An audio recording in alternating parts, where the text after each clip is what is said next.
Whenever an FBI agent or an FBI employee would travel to another division or maybe overseas, and for whatever reason a problem happened, the person made a mistake, the person would return to the office, and we, in a kind of a humorous way, we would tell the person, oh, you've been PNG'd, or PNG, persona non grata. We did this humorously with no intention of causing any sort of damage, but you know, there was good camaraderie. Anyway, I'm telling you this because at the end I'm going to explain and wrap it up, okay? But the following are the questions that I would have asked Mr. Comey the day of his last hearing, and here we go. Mr. Comey, isn't it true that you were an assistant United States attorney or a prosecutor between 1996 and 2003? In your official capacity at the Department of Justice, did you investigate and did you clear Bill Clinton of any wrongdoing for extending a presidential pardon to Mark Rich, a fugitive from justice, a fugitive of the United States? Isn't it true that between 2003 and 2005, you held a position with the Office of the Attorney General?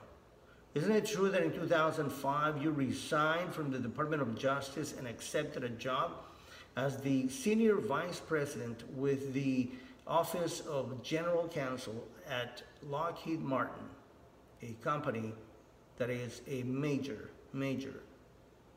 military contractor? Isn't it true that in 2010, while you were employed with Lockheed Martin, Lockheed won 17 approvals for private contracts with the Department of State, while Hillary Clinton was the Secretary of State? Isn't it true that in 2010, while you were employed with Lockheed Martin, Lockheed became a major contributor to the Clinton Foundation and nonprofit organizations? Isn't it true that in late 2012, after Lockheed was awarded those contracts by the Hillary Clinton State Department, you stepped down from Lockheed and received a $6 million payout for your services?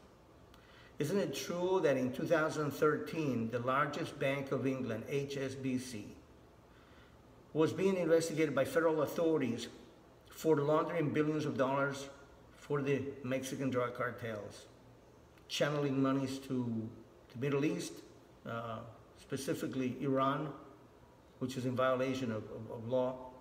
Isn't it true that Robert Mueller, former director of the FBI, and now the special counsel to investigate these so-called alleged collusion, between Trump campaign members, Mr. Trump and the Russians, etc.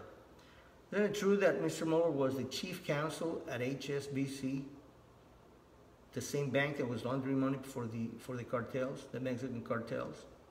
Isn't it true that HSBC was a significant Clinton Foundation contributor? That Bill Clinton was being paid about $200,000 for his speeches, HSBC events, and this is while Mrs. Clinton was the Secretary of State? No conflict of interest there? Isn't it true that HSBC was basically let off the hook with a $1.2 billion fine, which was paid by shareholders, and none of its officers, managers, directors, etc., were charged criminally or were let go? Isn't it true that while all hell was breaking loose at HSBC, you, Mr. Comey, were appointed as a director and member of the board at HSBC to assist with damage control? Isn't it true, Mr. Comey, that your salary went from $206,000 in 2002, when you were a government employee, to $33.5 million in 2012, and that you have been employed or earned these monies while working for entities that were major contributors to the Clintons? Isn't it true that you worked for Bridgewater and Associates between 2010 and 2013, and that Bridgewater and Associates is also a major contributor to the Clintons? Isn't it true that you worked for Columbia University in 2013 as a senior research scholar at the School of Law, and that Columbia University is also a major contributor to the Clintons. Isn't it true that you gave this memo that you wrote on bureau time in a classified computer in a bureau car? Isn't it true that you gave this memo to Daniel Richmond, your friend, a professor, quote unquote liberal professor, and that he gave this information or this memo to the New York Times, a major outlet, media outlet that has published numerous times fake or false information as news? Mr. Comey, you were appointed FBI director by former President Obama in 2013 as Secretary Clinton was leaving the State Department. Isn't it true that you were appointed by the former president as FBI director because you had proven yourself to be of service to the Clintons and their associates and entities that contribute millions of dollars to the Clintons, non-profit organizations? Isn't it true that you, Mr. Comey, as the director of the FBI, in 2013 did absolutely nothing in regards to the missing $2 billion from the State Department finances? And this happened while Mrs. Clinton was the Secretary of State. Isn't it true that while you were the director of the FBI for over 2 years, you did nothing, or let me correct myself, nothing happened as a result of this FBI investigation into the Clinton nonprofit organizations?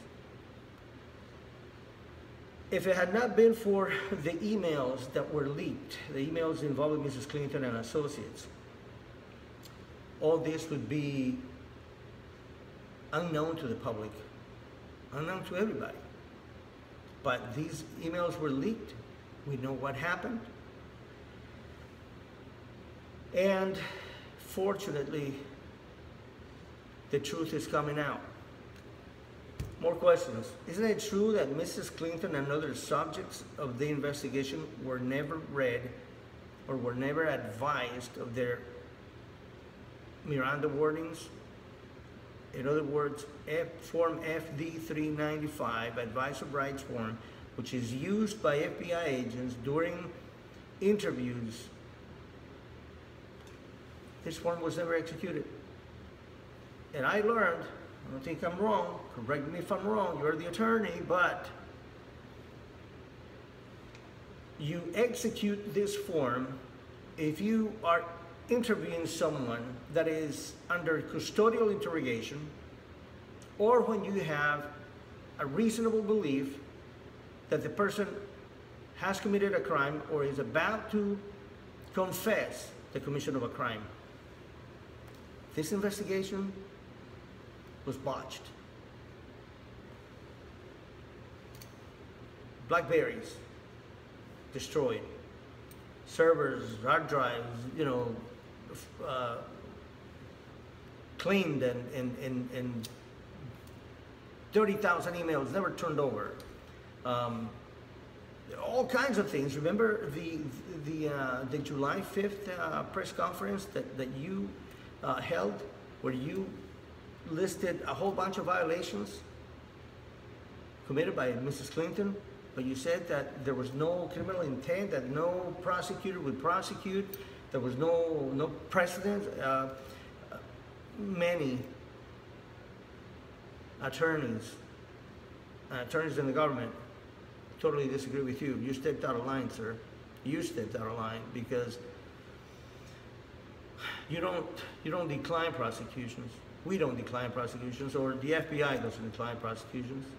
It's the United States Attorney's Office that does. But it sounds or it looks like a plan. Like all these things were done to mess up the investigation on purpose so that maybe Mrs. Loretta Lynch, former Attorney General, would say, well, because the investigation turned out this way, then there's not going to be any prosecution. But it didn't happen that way. And it didn't happen that way because a reporter happened to catch on tape Loretta Lynch and Bill Clinton meeting at a tarmac at some airport. I look at that, I look at everything that is happening, and it seems to me that information is going from Loretta Lynch to Mrs. Clinton via Mrs. Clinton's husband, Bill Clinton. He has spousal privileges. He cannot be compelled to testify against her. And what was the message? Perhaps that the investigation was going to go nowhere? Well, it didn't happen that way. It seems to me that perhaps you were put there to provide cover. NYPD and the authorities from South Carolina are working a totally unrelated case involving Anthony Weiner. And in his electronic devices, they find classified material that had been sent by Uma Abedin, the right-hand person of Mrs. Clinton, to someone that holds no authority to be in possession of those documents, and it's being sent via private emails. Any other agent in the FBI would have been fired and jailed, and you know that. Well, NYPD came out with that, and same thing with the South Carolina authorities, and things changed. You had to come out. You had to come out and say, well, yeah, this is coming out. And then a couple of days before the elections, you came out again with a letter and said that nothing else had been found. I don't know. As an investigator, the pieces don't fit. They don't fit.